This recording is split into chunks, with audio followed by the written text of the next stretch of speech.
Please welcome Senator Sherrod Brown from Ohio.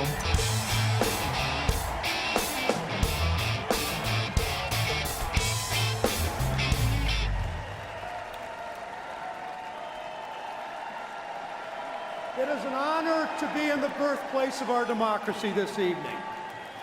I grew up in Mansfield, Ohio. My dad was the town doctor.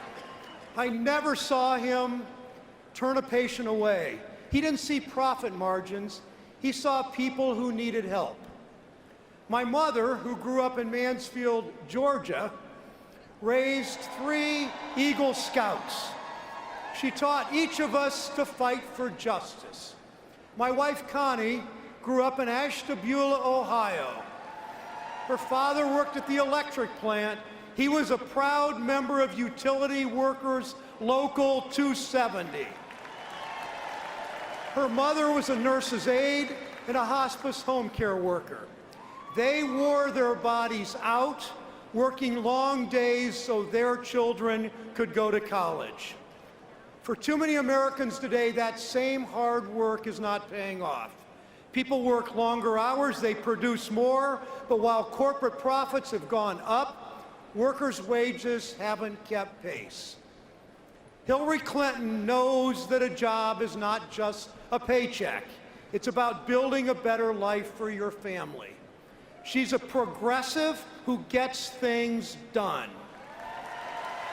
And she has a real plan to give American workers the chance to share in the profits they create. Now, Donald Trump believes wages are too high. Those are his words. Too high, and he wants to be president? How do you help Americans build better lives for their families when you outsource jobs? This suit I'm wearing, made by union workers 10 miles from my Cleveland home in Brooklyn, Ohio. Trump suits made in Mexico. Trump glassware made in Europe, not Toledo, America's glass city. Trump furniture made in Turkey, not Archbald, Ohio. Donald Trump's hat may be stamped with "Make America Great Again," but his ties are stamped "Made in China." Now, I've been fighting for a trade agenda for more than 20 years that puts American workers first. And I can tell you, in all those years, I've never, ever even seen Donald Trump. No, the only thing I've seen Donald Trump do when it comes to U.S. trade policy is run his mouth and line his pockets. While Trump outsources jobs, Hillary Clinton has a real plan to bring jobs back to America. $10 billion in Made in America tax credits to revitalize manufacturing. Now Trump proposes tax cuts too. $3 trillion for millionaires like himself and $2 trillion for corporations like his. Of course, we can't really say for sure how much Trump will take for himself because he's refused to share his tax returns with the American people. But the one thing we know for sure is Donald Trump looks out only for Donald Trump, no matter who he steps on along the way. Now, let's just ask the Friel family. They had a cabinet-making business based right here in Philadelphia. That is until they signed a contract with Trump Plaza. They finished their work, but Trump refused to pay them what they were owed, starting a downward spiral that ended in bankruptcy. 5 decades, they had spent 5 decades in business, providing jobs and livelihoods to workers and families in community, and it all came crashing down after a contract with Donald Trump. Now, Trump says he wants to run our country like one of his businesses.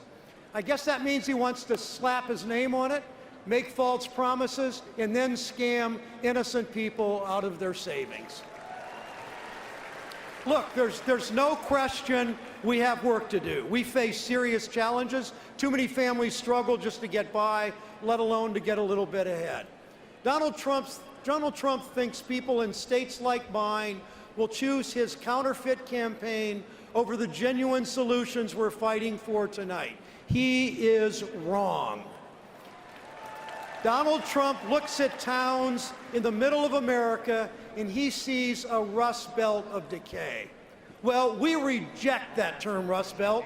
Hillary, my friend Tim Kaine, and I see vibrant, innovative communities throughout the industrial heartland. Cleveland is pioneering the country's first freshwater wind farm in Lake Erie. Youngstown is leading the way in manufacturing, advanced manufacturing. And that power plant where Connie's father worked in Ashtabula, it's not rusting. It's been converted to a water processing plant supporting hundreds and hundreds of Ohio jobs.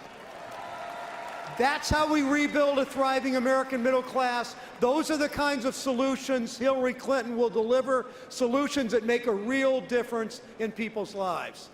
And that's why Hillary Clinton will win Ohio. Because as everyone in this great hall knows, as Ohio goes, so goes the nation.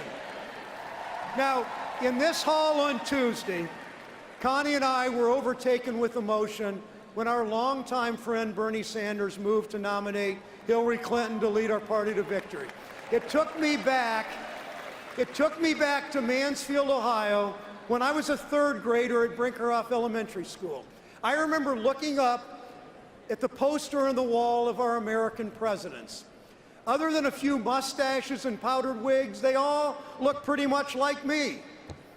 My 2 granddaughters and my 3 grandsons are too young. They're too young to appreciate the historic nature of this moment. But when they go to school and they look up at those same presidential posters in their classrooms, they won't see faces that look only like mine. They will see Barack Obama. And because of the work that we do over the next 100 days, my granddaughters will see themselves in the face of President Hillary Rodham Clinton. Thank you.